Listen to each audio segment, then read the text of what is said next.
ಸೃಷ್ಟಿಕರ್ತ ಶಿವ ಪಾರ್ವತಿ ದೇವಿಗೆ ಅನಂತ ಕೋಟಿ ಶ್ರೀ ಸಾಧನ ನಮಸ್ಕಾರ ಸಲ್ಲಿಸುತ್ತಾ, ಅನ್ನ ಬೆಳೆದುಕೊಡುವ ಅನ್ನದಾತ ರೈತ ಮಾತೆಗೆ ಅನಂತ ಕೋಟಿ ನಮಸ್ಕಾರ ಸಲ್ಲಿಸುತ್ತಾ, ಇದು ರೈತರ ಜೀವಂತ ದೇವಾಲಯ ಕೃಷಿ ಮಹಾವಿದ್ಯಾಲಯದ ಈ ಮುಖ್ಯಸ್ಥರಿಗೂ ಮತ್ತು ಎಲ್ಲ ವೇದಿಕೆಯಲ್ಲಿರ್ತಕ್ಕಂಥ ಪೂಜ್ಯ ಗಣ್ಯಮಾನ್ಯರಿಗೂ ಹಿರಿಯರಿಗೂ ಮತ್ತು ಇವತ್ತಿನ ಕಾರ್ಯಕ್ರಮದ ಕೇಂದ್ರ ಬಿಂದು ಪೂಜ್ಯ ಸನ್ಮಾನ್ಯ ಶ್ರೀ ಡಾಕ್ಟರ್ ಆರ್ ಪಿ ಬೆಳ್ಳಿಗುರುವವರಿಗೂ ಎಲ್ಲರಿಗೂ ಅನಂತ ನಮಸ್ಕಾರದೊಂದಿಗೆ ನಾನು ಉದಯಮುಖ ರೈತ ಮತ್ತು ರೈತ ಕವಿ ಲೇಖಕ ಮತ್ತು ಈ ಸಂದರ್ಭದಲ್ಲಿ ನನಗೆ ಒಂದು ತರನಾಗಿ ನೋವಾಗ್ತಾ ಇದೆ. ಸಾಹೇಬರು ಇವತ್ತು ನಿವೃತ್ತಿ ಹೊಂದ್ತಾ ಇರೋದು ಇಡೀ ನಮ್ಮ ಜಿಲ್ಲೆಯ ನಾಡಿನ ರೈತರಿಗೆ ಒಂದು ಸ್ವಲ್ಪ ಸರ್ಕಾರ ಹಾಗೂ ಕೃಷಿ ವಿಶ್ವವಿದ್ಯಾಲಯಗಳ ಒಂದು ಮಧ್ಯದ ಕೇಂದ್ರ ಬಿಂದು ಇವತ್ತು ವಿಶ್ವವಿದ್ಯಾಲಯದಿಂದ ಒಂದು ಕಾಲ ಹೆಚ್ಚು ಹೊರಗಿಡ್ತಾ ಇರೋದು ಕೃಷಿಕರಾದ ನಮಗೆ ಒಂದು ತರ ನೋವು ಉಂಟಾಗ್ತಾ ಇದೆ. ಆದರೂ ಸನ್ಮಾನ್ಯ ಶ್ರೀ ಡಾಕ್ಟರ್ ಆರ್ ಬಿ ಬೆಳ್ಳಿಗುರುಗಳವರು ಅವರು ರೈತರಿಗೆಲ್ಲ ಒಂದು ಅಭಯ ಹಸ್ತ ನೀಡಿದ್ದಾರೆ. ನಮ್ಮ ಮನೆಯ ಮಂತ್ರಾಲಯ ಮನಸ್ಸು ದೇವಾಲಯ ಇರ್ತಕ್ಕಂತೆ ನಮ್ಮ ಮನೆಯಲ್ಲಿಯೇ ಒಂದು ರೈತ ಭವನವನ್ನು ತೆರೆದಿದ್ದೇವೆ. ಅಲ್ಲಿ ರೈತರಿಗೆ ಸಿಗತಕ್ಕಂಥ ಎಲ್ಲ ಮಾರ್ಗದರ್ಶನ ಪ್ರಾತ್ಯಕ್ಷಿತೆಗಳು ಕೂಡ ನಾವು ಮಾಡ್ತಾ ಇದ್ದೀವಿ. ಅಲ್ಲಿ ಬಂದು ನೀವು ಪಡಿಬಹುದು ಅಂತ ಹೇಳಿದ್ರು ಒಂದು ಮಾತು ನಮಗೆ ಖುಷಿಯನ್ನು ತಂದಿದ್ದಾದರೆ, ಮುಂದೆ ನೀವು ರೈತರ ಸಮಸ್ಯೆ ಬೇಡಿಕೆ ಏನೇ ಬಂದರೂ ನಮ್ಮ ಕರೆಗೆ ಬರ್ತೀವಿ ಅಂತ ಹೇಳಿದ್ದಾರೆ. ಅದಕ್ಕಿಂತಲೂ ಹೆಚ್ಚಾಗಿ ಮಾನ್ಯ ಶ್ರೀ ಬಿರಾದಾರ ಗುರುಗಳವರು ಏನು ಮಾರ್ಮಿಕವಾಗಿ ಮಾತಾಡಿ ಮುಂದಿನ ಒಂದು ಈ ಪಂಚ ನದಿಗಳ ನಾಡು ವಿಜಯಪುರ ಜಿಲ್ಲೆಯ ಒಂದು ಧ್ರುವತಾರೆಯಾಗಿ ಕಂಗೊಳಿಸಲಿ ಮತ್ತು ಸವಾಲು ಸಂಕಷ್ಟ ಸ್ಪಂದಿಸುವಂತಹ ಭಾಗ್ಯವರು ಸಿಗಲಿ ಅಂತೇಳಿ ನಮ್ಮ ಹಾರೈಸಿ ಇವತ್ತು ಹಳ್ಳಿ ನಾಡಿನ ಕಡೆ ಗ್ರಾಮೀಣ ಕಲೆ ಕಡೆ ಬೀಳ್ಕೊಡಿಸ್ತಾ ಇದ್ದಾರೆ. ಅದು ನಾವು ತುಂಬ ಹೃದಯದಿಂದ ಸ್ವಾಗತ ಮಾಡಿಕೊಳ್ತಾ ಇದ್ದೇವೆ. ಇವತ್ತಿನ ವ್ಯವಸ್ಥೆಯೊಳಗೆ ಕಲುಷಿತಗೊಂಡಂತಹ ವಾತಾವರಣದೊಳಗೆ ತಿಳಿಯಾಗಬೇಕಾದ್ರೆ ಇಂಥ ಒಂದು ಅಮೂಲ್ಯ ರತ್ನಗಳು ಆ ಜಗತ್ತಿಗೆ ಕಾಲಿಡಬೇಕಾಗಿದ್ದು ಅವಶ್ಯಕತೆ ಇದೆ ಅಂತ ಹೇಳಿ ನಾನು ಹೇಳುತ್ತಾ, ಸನ್ಮಾನ್ಯರು ನಮಗೆ ಸುಮಾರು 15 ವರ್ಷಗಳಿಂದ ಪರಿಚಿತರು. ಅವರು ಈಗಾಗಲೇ ರೈತರ ರತ್ನ, ಬಡವರ ಬಂಧು, ರೈತ ಸಾಮ್ರಾಜ್ಯ ಕಟ್ಕೊಂಡು ಬಂದಿರತಕ್ಕಂತಹ ಬಿರುದುಗಳನ್ನು ಹೊತ್ತು ಇವತ್ತು ನಾಡಿನ ಮುಂದೆ ಕಂಗೊಳಿಸಿದ್ದಾರೆ. ಅವರ ಸೇವೆ ಇಡೀ ನಮ್ಮ ಭಾರತ ದೇಶಕ್ಕೆ ಜಗತ್ತಿಗೆ ಈಗಾಗಲೇ ಗೊತ್ತಾಗಿದೆ. ಭಾರತೀಯ ಸಂಸ್ಕೃತಿ ಉತ್ಸವದಲ್ಲಿ ಕಣ್ಣೇರೆ ಕಾಡು ಸಿದ್ದೇಶ್ವರಪ್ಪ ಅವರು ನಡೆದಾಡುವ ಜೀವಂತ ದೇವರು ಸಿದ್ದೇಶ್ವರಪ್ಪಗಳವರ ಒಂದು ಮಾರ್ಗದರ್ಶನದಲ್ಲಿ ಇಡೀ ನಮ್ಮ ಭಾರತೀಯ ಕೃಷಿ ಸಂಪ್ರದಾಯಗಳವರೆಲ್ಲರೂ ಬಂದು ಅಲ್ಲಿ ಹೆಮ್ಮೆ ಸಂತೋಷವನ್ನು ಪಟ್ಟಿದ್ರು. ಅದರಲ್ಲಿ ಲಕ್ಷಾಪತಿ ಕೃಷಿ ಅನ್ನತಕ್ಕಂಥ ಒಂದು ಪ್ರಾತ್ಯಕ್ಷಿತೆಯನ್ನು ನೋಡಿ ಕೊಪ್ಪಳದ ಕವಿ ಸಿದ್ದೇಶ್ವರಪ್ಪಗಳವರು ಇದೆಲ್ಲ ಹ್ಯಾಂಗ್ ಮಾಡಿದ್ರೆ ಇಷ್ಟೊಂದು ನಿಮ್ಮ ಪ್ರೇರಣೆ ಮಾರ್ಗದರ್ಶನ ಹ್ಯಾಂಗ್ ಸಿಗ್ತದೆ ಅಂತ ಹೇಳಿ ಎಲ್ಲ ನಮಗೆ ಕರೆದು ಕೇಳ್ತಿದ್ರು. ಆ ಸಂದರ್ಭದಲ್ಲಿ ನಾವೆಲ್ಲ ಡಾಕ್ಟರ್ ಆರ್ ಬಿ ಬೆಳ್ಳಿಗುರುಗಳವರ ಒಂದು ಆಶೀರ್ವಾದವನ್ನು ನೆನೆಸ್ತಾ ಇದ್ದೆವು. ಆ ಲಕ್ಷಾಪತಿ ಕೃಷಿ ಪ್ರಾತ್ಯಕ್ಷಿತೆಯನ್ನು ಕಂಡು ಸುತ್ತೂರದ ಪರಮ ಪೂಜ್ಯ ದೇಶಿಕೇಂದ್ರ ಅಪ್ಪಾಜಿ ಅವರು ತಮ್ಮ ಸುತ್ತೂರು ಕೃಷಿ ಮೇಳದೊಳಗೆ ಒಂದು ಬ್ರಹ್ಮಾಂಡ ಕೃಷಿ ಅಂತ ಮಾಡಿದ್ರು. ಅವರು ಅಲ್ಲಿ ಕನಿಷ್ಠ ಲಕ್ಷ ಸಸ್ಯಗಳು, ಲಕ್ಷ ಪ್ರಾತ್ಯಕ್ಷಿತೆಗಳು ಇಡೀ ಬ್ರಹ್ಮಾಂಡವೇ ಅಲ್ಲಿ ನೋಡಕ್ಕೆ ಸಿಗ್ತಾ ಇತ್ತು. ಆ ಬ್ರಹ್ಮಾಂಡದ ಕೃಷಿ ಉದ್ಘಾಟನೆಗೆ ಪೂಜ್ಯ ಸನ್ಮಾನ್ಯ ಶ್ರೀ ಡಾಕ್ಟರ್ ಆರ್ ಬಿ ಬೆಳ್ಳಿಗುರುಗಳವರಿಗೆ ಆಮಂತ್ರಣ ಮಾಡಿದ್ರು. ಅವರು ನಾನು ಮಾಡಿದ್ರಿಂದ ರೈತರೆಲ್ಲರೂ ಕೂಡಿ ಮಾಡ್ಯಾರ ಅಂತ ಹೇಳಿ ನಾನು ಕೇಳಿ ಎಸ್ ಟಿ ಪಾಟೀಲ್ ರೈತರಿಗೆ, ನಮ್ಮಂತ ರೈತರಿಗೆ ಮತ್ತು ಈ ಮಹಾವಿದ್ಯಾಲಯದಲ್ಲಿ ಕಲಿತಕ್ಕಂತಹ 100 ವಿದ್ಯಾರ್ಥಿಗಳಿಗೆ ಎಲ್ಲರಿಗೆ ಕೂಡಿಸಿ ಒಂದು 2 ರೈಲ್ವೆ ಜಟ್ಟಿನೇ ಬುಕ್ ಮಾಡಿಬಿಟ್ಟಿದ್ದಾರೆ ಅವರು. ಆ 2 ರೈಲ್ವೆ ಜಟ್ಟಿಯಲ್ಲಿ ನಾವೆಲ್ಲ ವಿದ್ಯಾರ್ಥಿಗಳು, ರೈತರು ನಾವೆಲ್ಲ ಅಲ್ಲಿ ಬೆಂಗಳೂರು, ಮೈಸೂರಿಗೆ ಹೋದಾಗ ನಾವೊಂದು ರಾಜಧಾನಿಯ ಕಂಡು ತುಂಬ ಸಂತೋಷಪಟ್ಟೆವು.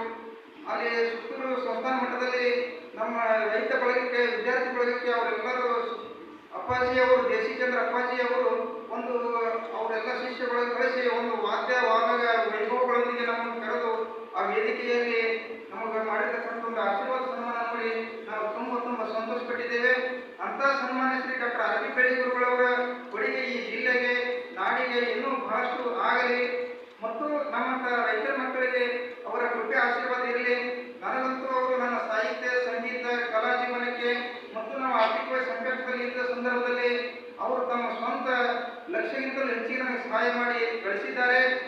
ಇದರಂತೆ ನಮ್ಮಂಥ ಎಲೆಮರೆ ಕಾಯಿರ್ತಕ್ಕಂಥ ಪ್ರತಿಭೆಗಳು ಬಹಳ ಮುಕ್ತ ಇರ್ತವೆ ಹಳ್ಳಿ ನಾಡಿನಲ್ಲಿ. ಆದರೂ ಇದು ನಮ್ಮ ಪಂಚ ನದಿಗಳ ನಾಡು. ಇಲ್ಲಿ ಹವಾಮಾನ, ಇಲ್ಲಿ ನಮ್ಮ ಜಲ, ನೆಲ, ಸಾಹಿತ್ಯ, ಸಂಗೀತ ಶಕ್ತಿ ಬಹಳ ದೊಡ್ಡದಿದೆ. ಅಣ್ಣ ಬಸವಣ್ಣನಂತಹ ಒಬ್ಬ ಆರ್ಥಿಕ ತಜ್ಞರು ಮತ್ತು ಪರಮ ಪೂಜ್ಯ ನಡೆದಾಡುವ ಸಿದ್ದೇಶ್ವರಪ್ಪನಂತವರು ಮತ್ತು ಗೋಕುಳ ಕೋಟಿಸಿದಂತಹ ಒಬ್ಬ ವಚನ ಸಾಹಿತ್ಯಗಾರರು, 7 ಧ್ವನಿಗಳ ಗೋಲು ಮುಮ್ಮಟ್ಟದ ಶಿಲ್ಪಕಲೆ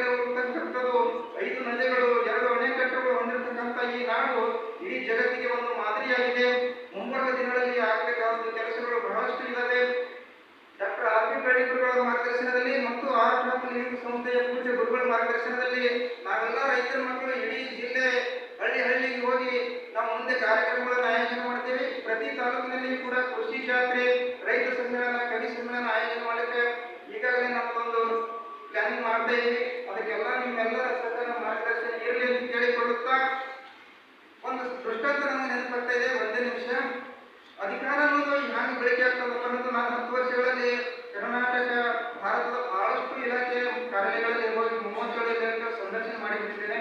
ಅಧಿಕಾರಿಗಳು ಯಾವ ತರನಾಗಿ ಬಡವರಿಗೆ ಹಳ್ಳಿಯವರಿಗೆ ಈ ಟ್ರಾವೆಲ್ ಟೆಕ್ನಿಕ್ ಹೋಗಿ ಬಂದವ್ರು ಹ್ಯಾಂಗ ನಡೆಸ್ಕೋತಾರಪ್ಪ ಅಂದ್ರೆ ಮೊದಲ ನಾವು ಆಕ್ಚುಲಿ ಹೋಗ್ಬೇಕಾದ್ರೆ ಒಂದು ಚೀಟಿ ಕೊಡಬೇಕಾಗ್ತದೆ. ಯಾರು ಏನಂತ ಕೇಳ್ತಾರೆ, ಅವ್ರಿಗೆ ಬೇಕಾದ್ರೆ ಕಡಿತರ ಒಳಗೆ ಬೇಡ ಇಲ್ಲಂದ್ರೆ ಇಲ್ಲ ನಾಳೆ ಬನ್ನಿ ಅಂತಾರೆ, ಮೀಟಿಂಗ್ ಅಂತಾರೆ, ಇಲ್ಲ ಈ ಸದ್ಯಕ್ಕೆ ಸಾಹೇಬರು ಬಿಜಿ ಇದ್ದಾರೆ ಅಂತಾರೆ, ಈ ಕೆಲಸ ಆಗಿಲ್ಲ ಅಂತಾರೆ. ಹಿಂಗೆ ಏನೋ 108 ದಿನಗಳು ಭೇಟಿ ಮಾಡಲಿಕ್ಕೆ ಅವಕಾಶ ಸಿಗಂಗಿಲ್ಲ. ಆದ್ರೆ ಅದೇ ಒಬ್ಬ ರೈತರಿಗೆ ಅಗ್ರಿಕಲ್ಚರ್ ಯೂನಿವರ್ಸಿಟಿ ಹಿನ್ನೆಲೆ ಹೊರಗೆ ನಾವು ಬಂದೆ ಬಂದ್ರೆ ಮೊದಲು ನಮ್ಗೆ ರೈತರಿಗೆ ಯಾವುದೇ ಅಡತೆಗಳ ಸೀತವನ್ನು ಬೆಳೆಸಿಕೊಳ್ಳುತ್ತಿದ್ದೆವು. ನಮಗೊಂದು ಕನಸಿತ್ತು, ಈ ಕೃಷಿ ಮಹಾವಿದ್ಯಾಲಯ ಒಂದು ಕೃಷಿ ವಿಶ್ವವಿದ್ಯಾಲಯ ಆಗಬೇಕು, ಡಾಕ್ಟರ್ ಆರ್ ಬಿ ಬೆಳೆಯುವವರು ಕುಲಪತಿಗಳಾಗತಕ್ಕಂಥ ಒಂದು ಕನಸು ನಾವು ಕಂಡಿದ್ದೆವು. ಮತ್ತು ಅವರೊಮ್ಮೆ ನಮ್ಮ ಎಲ್ಲ ರೈತರ ನಿಯಮವನ್ನು ಕರ್ಕೊಂಡು ರಾಜಧಾನಿ ಬೆಂಗಳೂರಿಗೆ ಮುಖ್ಯಮಂತ್ರಿಯವರಿಗೆ ಭೇಟಿ ಮಾಡಿಸಿದ್ರು. ವಿಜಯಪುರ ಜಿಲ್ಲೆಗೆ ಒಂದು ನೈಸರ್ಗಿಕ ಸಾವಯವ ಕೃಷಿ ವಿಶ್ವವಿದ್ಯಾಲಯ ಆಗತಕ್ಕಂಥ ಬೇಡಿಕೆಯನ್ನು ರೈತರ ಮುಖಾಂತರ ಅವರು ಸಲ್ಲಿಸಿದ್ದಾರೆ.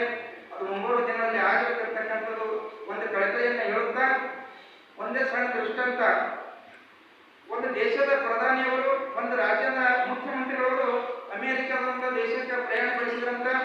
ಆ ಯುರೋಪಿಯನ್ದಲ್ಲಿ ಹೋಗುವಾಗ ಯುರೋಪಿಯನ್ ಮಧ್ಯೆ ಹೋದ ಸಂದರ್ಭದಲ್ಲಿ ಅವರು ಆ ಒಂದು ರಾಜ್ಯದ ಮುಖ್ಯಮಂತ್ರಿ ಅಂದ್ರಂತ, ನೋಡ್ರಿ ಪ್ರಧಾನಿಯವರ, ನನ್ನ ರಾಜ್ಯದಾಗ ನಾನೇ ಶ್ರೇಷ್ಠ ಇದ್ದೀನಿ, ನನ್ನಷ್ಟು ಅಭಿಮಾನ ಕಾಳಜಿ ಮತ್ತೆ ಯಾರಿಗೂ ಸಿಗಂಗಿಲ್ಲ. ನಾನು ಒಂದು ಚಿಟಕಿ ಹೊಡೆದ್ರೆ ನನ್ನ ರಾಜ್ಯದ ಜನೆಲ್ಲ ಬಂದು ನನ್ನ ಕಾಲಿಗೆ ಬೀಳ್ತಾರೆ, ನನಗೆ ಜೈಕಾರ ಹಾಕ್ತಾರ, ನಾನೇ ಶ್ರೇಷ್ಠರೇ, ನನ್ನಂತ ಮುಖ್ಯಮಂತ್ರಿ ಜಗತ್ತಿಗೆ ಸಿಗಂಗಿಲ್ಲ ಅಂತ. ಆ ಪ್ರಧಾನಿಯವರು ಹೇಳಿದ್ರಂತ, ನೋಡ್ರಿ ಮುಖ್ಯಮಂತ್ರಿಗಳೇ, ನಾನು ದೇಶದಾಗ ನಾನೇ ಸರ್ವಶ್ರೇಷ್ಠ ಇದ್ದೀನಿ, ನಾನೊಂದು ಚಿಟಕಿ ಹೊಡೆದ್ರೆ ನನ್ನ ದೇಶದ ಪ್ರಜೆಗಳೆಲ್ಲ ಬಂದು ನನ್ನ ಕಾಲಿಗೆ ಬೀಳ್ತಾರ, ನನ್ನ ಜೈಕಾರ ಹಾಕ್ತಾರ, ನಾನಂತ ಪ್ರಧಾನಿ ಇಡೀ ಜಗತ್ತಿನಲ್ಲಿ ಇಲ್ಲ ಅಂತ. ಅದಕ್ಕೆ ವಿಮಾನ ಪೈಲಟ್ ಇವರಿಬ್ಬರು ಮಾತಾಡೋದು ಕುಂತು ಕೇಳ್ತಿದ್ರಂತ. ಆ ವಿಮಾನ ಪೈಲಟ್ ಅಂತ, ನಾವೊಂದು ಚಿಟಕಿ ಹೊಡೆದ್ರೆ ನೀವು ಇಬ್ರು ಬಂದು ನನ್ನ ಕಾಲಿಗೆ ಬೀಳ್ತೀರ. ಅವ್ರಿಬ್ರು ಅಂದ್ರಂತ, ಏನಪ್ಪ ಬರೀ ವಿಮಾನ ಪೈಲಟ್ ನಿನಗ್ಯಾಕೆ ನಾವು ಕಾಲಿಗೆ ಬೀಳ್ಬೇಕಂತ. ಆ ಪೈಲಟ್ ಅಂದ್ರಂತ, ಇಲ್ಲಿ ಬರ್ರಿ ನೀವು ಇಬ್ರು ನಂತಾನೆ. ಇಬ್ರು ಹೋಗಿ ನಿಂತ್ರಂತ. ಈಗ ಇದು ವಿಮಾನ ಎಷ್ಟು ಆಗ್ತದ ಕಾಲ ಅದು ಹೇಳ್ರಿ ಗುಂಡಿನಿಂದ, ಇದು ಗೊತ್ತಿಲ್ಲ ನಮಗೆ. ಇದು ನೋಡ್ರಿ, ಇದು ಮೀಟರ್ ಅನ್ನೋದು 1000 ಅಡಿ ಐತಿ, ಎಷ್ಟು ಬೇಗ ಹೋಗ್ತಾ ಇದೆ ನೋಡ್ರಿ ಅನ್ನೋದು, ಅದನ್ನ ನಮ್ಗೆ ತಿಳಿಯಾಗಿರೋದು. ಇಲ್ಲಿ ಮೀಟರ್ ಐತಿ ನೋಡ್ರಿ ಅನ್ನೋದು, ಇದು 1 ಗಂಟೆಗೆ 1000 ಕಿಲೋಮೀಟರ್ ಬೇಗ ಹೋಗ್ತಾ ಇದೆ. ಇದು ಏನಾದರೂ 1 ಅಡಿ ಕೆಳಗೆ ಇಳಿಸಿ 1 ಅಡಿ ಮೇಲೆ ಇಳಿಸಿ ನೋಡೋಣ, ನಿಮ್ಮ ಬುದ್ಧಿಮತ್ತಕ್ಕೆ ನಿಮ್ಮ ಒಂದು ಕಾರ್ಯಕ್ಷಮತೆ ಗೊತ್ತಾಗ್ತದೆ. ಇಲ್ಲಪ್ಪ ನಮ್ಗೆ ಆಗಲ್ಲ. ಆಗಿದ್ರೆ ನೀವು ಹ್ಯಾಂಗೆ ಶ್ರೇಷ್ಠ ಅನ್ನೋದು ನೀವು ಒಯ್ದು ವಿಮಾನ ಎಲ್ಲಿ ಲ್ಯಾಂಡಿಂಗ್ ಆಗ್ತಾರೆ ಮಾಡ್ರಿ, ನಾ ಹಿಂದೆ ಹೋಗಿ ನೋಡ್ತೀನಿ, ನಾ ಶ್ರೇಷ್ಠ ನೀವು ಶ್ರೇಷ್ಠ ಗೊತ್ತಾಗ್ತದೆ. ಇಲ್ಲಪ್ಪ ನೀನು ಕಾಲೇ ಬಿಡ್ತು ನಮ್ಗೆ ಹ್ಯಾಂಗೆ ಮಾಡಿ ಮುಗಿಸು, ನೀನೇ ಶ್ರೇಷ್ಠ ಅಂದ್ರಂತ ಅವರಿಬ್ಬರು. ಅದಕ್ಕೆ ಈ ಕರ್ತವ್ಯದ ನಿಷ್ಠೆಯೊಳಗೆ ಬಂದಾಗ ಸಣ್ಣವರು ದೊಡ್ಡವರು ಹೆಚ್ಚಿನವರು ಕಚ್ಚಿನವರು ಯಾರಿಲ್ಲ. ಮಹಾತ್ಮ ಗಾಂಧೀಜಿಯವರು ಒಂದು ಮಾತು ಹೇಳಿದ್ದಾರೆ, ಅದು ಮಾರ್ಮಿಕವಾಗಿರ್ತಕ್ಕಂಥ ಮಾತುಗಳು. ಮತ್ತು ಅವರು ನಾವು 28ನೇ ತಾರೀಕಿಗೆ ಎಲ್ಲ ವಿಜ್ಞಾನಿಗಳವರು, ರೈತ ಮುಖಂಡರು, ರೈತರ ಮಕ್ಕಳು, ಪೂಜ್ಯ ಗುರುಗಳ ಮಾರ್ಗದರ್ಶನದಾಗ ಕನ್ನಡ ಹನುಮಂತರ ಮಂದಿರದ ನಭೂತೋ ನಭವಿಷ್ಯತೆ ಅನ್ನುವಂಥ ಕಾರ್ಯಕ್ರಮವನ್ನು ನೋಡಿ ಸಂತೋಷಪಟ್ಟಿದ್ದೇವೆ. ಆ ಕಾರ್ಯಕ್ರಮದಲ್ಲಿ ನಮ್ಮ ಬಸವೇಶ್ವರ ಸರ್ಕಾರದಿಂದ ಆ ಕನ್ನಡ ಹನುಮಂತರ ರಾಮ ಮಂದಿರದಿಂದ ಮನೆಗೆ ಹೋಗಿ ಮುಟ್ಟುವರೆಗೂ ಕನಿಷ್ಠ ಒಂದು 1100-1200 ಜನ ಬಂದು ಪ್ರತಿಯೊಬ್ಬರು ಶಾಲಾ ಹೂವಿನಾರು ಒಂದು 1000ಕ್ಕಿಂತಲೂ ಹೆಚ್ಚಿನ ಸನ್ಮಾನ, 1000 ಸನ್ಮಾನಗಳ ಸರದಾರಂತೆ ನಾನು ಅವತ್ತೇ ಅವರಿಗೆ ಗೌರವಿಸಿದ್ದೇನೆ. ಅಂತ ಒಂದು ಕಾರ್ಯಕ್ರಮ ಮುಂದೆ ಆಗ್ತದಿಲ್ಲೋ ಗೊತ್ತಿಲ್ಲ. ಮತ್ತು ಅವರ ಡ್ರೈವರ್ ಅವರು ಪಾದ ಪೂಜೆ ಮಾಡೋದು ಹಿಡ್ಕೊಂಡು ಬೆಳಗಾವಿಯವರು ಬೆಳ್ಳಿ ಕಿರೀಟ ತೋರಿಸುವುದರ ಜೊತೆಗೆ ಹಾಸನ ಕೊಪ್ಪಳದಿಂದ ಬಂದಿರತಕ್ಕಂಥ ಆ ರೈತ ಮಾತೆಯರ ಮಾತುಗಳನ್ನು ಕಂಡು ನನಗಂತರ ಅವರ ಜೀವನ ಚರಿತ್ರೆ ಸುವರ್ಣಾಕ್ಷರಗಳಿಂದ ಬರೆದಿಡಬೇಕು. ಬಂಗಾರದ ಚರಿತ್ರೆಯನ್ನ ಈ ನಾಡಿಗೆ ಅರ್ಪಿಸುವಂತ ಅಳಿಸಿ ನಾನು ಮಾಡ್ತೇನೆ. ಮತ್ತು ಗುರುಗಳವರು ಮುಂಬರುವ ದಿನಗಳಲ್ಲಿ ನಮ್ಮ ಜಡಚಣ ತಾಲೂಕಿನ ಕೃಷಿ ಕಲ್ಯಾಣ ತೋಟದಲ್ಲಿ ಕೂಡ ಒಂದು ಪ್ರಾತ್ಯಕ್ಷಿಕ ರೈತ ಸಮ್ಮೇಳನ ನಮ್ಮ ಇಂಡಿ ದೇವಿಕೆಯ ಡಾಕ್ಟರ್ ಶಿವಶಂಕರ್ ಮೂರ್ತಿ ಅವರ ಒಂದು ಮಾರ್ಗದರ್ಶನದಲ್ಲಿ ನಾವು ರೈತ ಸಮ್ಮೇಳನ ಆಯೋಜನೆ ಮಾಡ್ತಾ ಇದ್ದೇವೆ. ಅವರನ್ನು ಅಭಿನಂದಿಸ್ತೇವೆ. ಎಲ್ಲ ಪೂಜ್ಯರು ಗಣ್ಯರು ಕೂಡ ಬರಬೇಕು ಅಂತ ಹೇಳಿ ವಿನಂತಿಸುತ್ತಾ, ಅನ್ನದಾತನ ಮೇಲಿರಲಿ ಎಲ್ಲರ ಪ್ರೀತಿ, ಅನ್ನ ಬೆಳೆಯದಿದ್ದರೆ ಉಣ್ಣಲು ಏನೈತಿ, ಹಗಲಿರುಳು ತುಳಿಯುವ ಬಸವಗೆ ಸುಖ ಎಲ್ಲೈತಿ, ಕೂಲಿ ಕಾರ್ಮಿಕರ ಕಷ್ಟ ಕಂಡಂತೆ ನಡೆದೈತಿ, ಬೆಳಕು ನೀಡಲು ಬೆಳಗುತ್ತಿದೆ ಡಾಕ್ಟರ್ ಆರ್ ಬಿ ಬೆಳೆ ತೊಡಗಿಸಿರ್ತಕ್ಕಂಥ ರೈತರ ಜ್ಯೋತಿ. ಹಗಲಿರುಳು ತುಳಿಯುವ ರೈತರು ಕುಳಿತು ಉಣ್ಣವರಾದರೂ ಬಹಳಷ್ಟು ಜನರು, ಕೃಷಿ ಕಾಯಕವೇ ಸಕಲರ ಜೀವನ ಬಸಿರು, ಕಾಯಕ ಯೋಗಿಗಳ ಕಷ್ಟ ಕೇಳುವವರು, ಜಯಗಳು ಬರಲಿ ಅಣ್ಣ ಬಸವನಂತ ಆರ್ಥಿಕ ತಜ್ಞರು, ವೀರ